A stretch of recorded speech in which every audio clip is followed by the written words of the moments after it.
to bed at midnight, then you're missing out on 2 hours, 2 quality hours of repair time, physical repair time. So between about 10 p.m. and 2 a.m. or so, that's when your body's doing all of its physical repairs. So you got a cut somewhere on your arm. That's when your body's doing the majority of the repairing. That's when your body does a lot of the fat burning. Actually, is in the evening. So if you're not getting to sleep, you're not getting the quality repair happening. And then from 2 a.m. till about 6 a.m.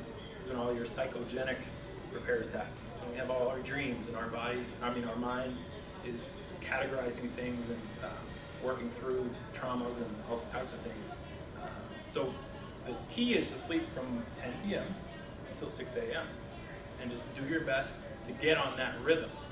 And the more you can do that, the more you'll be able to burn fat while you're sleeping, and the more you'll get your rhythms in track, which will help you with your energy levels in the middle of the day. It will help you with burning fat also again. And so the last thing I want to talk about is just 5 ways, I talked about a couple already, to decrease stress. Our seesaw that I talked about, that's always sympathetic because we've got too many stressors in that funnel. We need to balance it out. So how are we going to do that? What we're going to do is things like yoga, Tai Chi, meditation or relaxation exercises, slow walking, not power walking, but slow relaxing walking. All these things actually stimulate that other branch of the autonomic nervous system. Improving your food quality, drinking only water, and then playing from time to time. Whether you've got an artistic endeavor that you enjoy, or music, or drawing, or painting, or if you just want to go out and play with kids or grandkids, all these things will help to decrease your stress. So it comes down to planning. It always is going to come down to planning and deciding that you're going to do this. So you have to make a decision. I can't make that decision for you. I'm just telling you things that you can do. You have to decide that you want to start making some changes, and just start small. And the way you can manage those changes is by following the 80-20 rule. And that just means 80% of the time you do the right things that are going to make you healthy, make you feel good. And then 20% of the time, okay, you can have a little cheat snack, you can have that piece of pizza or whatever, but keep with that percentage, because you know what? The majority of people do it the complete opposite way. The majority of people are 20% of the time, yes, or here's the first 2 months of the year, they're doing everything right, but the rest of the time, the 80%, they're doing all the wrong things. So all you have to do is just flip it. And just, you have that wiggle room. Your body's really good at healing itself.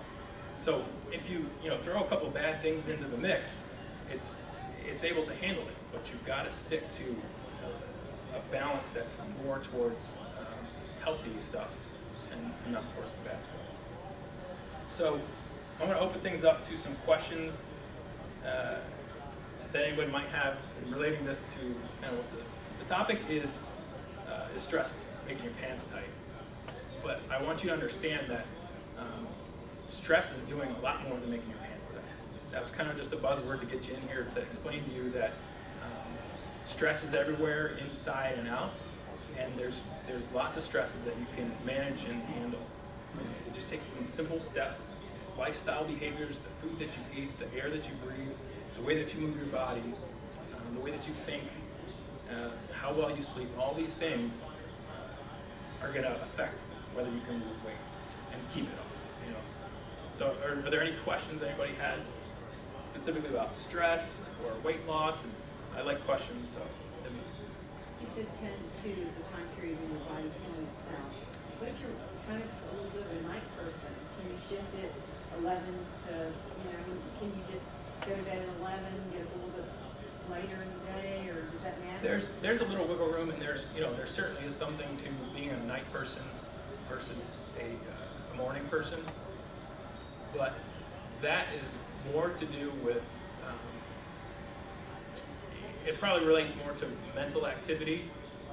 You're more mentally, you're more able to think through things and problems, etc. in the evening.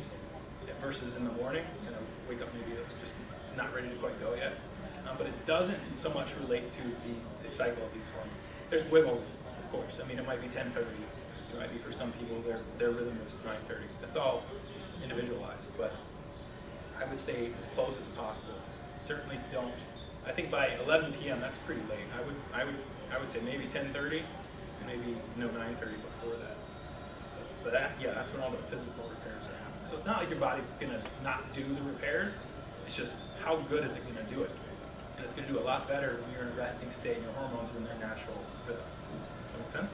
Yeah. Are you saying the rhythms are connected to basically to daylight exposure? Yeah. That's why it can't be just set by Right. personally deciding. Right, because think of the okay, we're in a sort of hospital setting here. Think of the shift workers. There's lots and lots of health problems that happen as a result of that. And no matter how much that person wants to tell them that I'm going to tell you that they're a night person or whatever, the rhythms are set based on hundreds of thousands of years of sunlight up and down, So, yeah. Yes, sir. Due to a certain job that I used to have 50 years ago, I sleep every afternoon, and I sleep during the night. Sometimes I go up at 3 o'clock, go to the bathroom, go right away to sleep. I could even sleep on command to the bathroom. So I am back. So you know what we do if we miss sleep? It's like a bank account, and if we miss sleep, we go in sleep debt. And I don't know if that's your case. Napping is an okay thing. That's where you pull yourself out of debt sometimes. But we can get a certain amount of sleep debt, and we got to get ourselves out of it so that the body is able to repair itself. If somebody, and I don't know if this is the case for you, but if somebody is having to sleep a lot or falls asleep very easily, there's a lot of other stuff that can be going on. That would be something to talk to a doctor about, but there's probably something that your body is trying to, remember I talked about that's when your body does a lot of its healing, that's why you're sleeping. So if your body keeps telling you to go to sleep, then there's some kind of healing that's having to happen, whether it's mental, emotional healing that has to happen through dreaming, or whether it's actual physiological healing that has to happen. A lot of times that's why the body just tells you to go to sleep. If I work out a lot, exercise really hard, then come 7 p.m. I might feel like I need to go to sleep. If I exercise almost too much, then my body says, okay, stop, we need to repair, go to sleep, and we'll rebuild this muscle when you get back out there. But so I can't answer you specifically, but The thing is,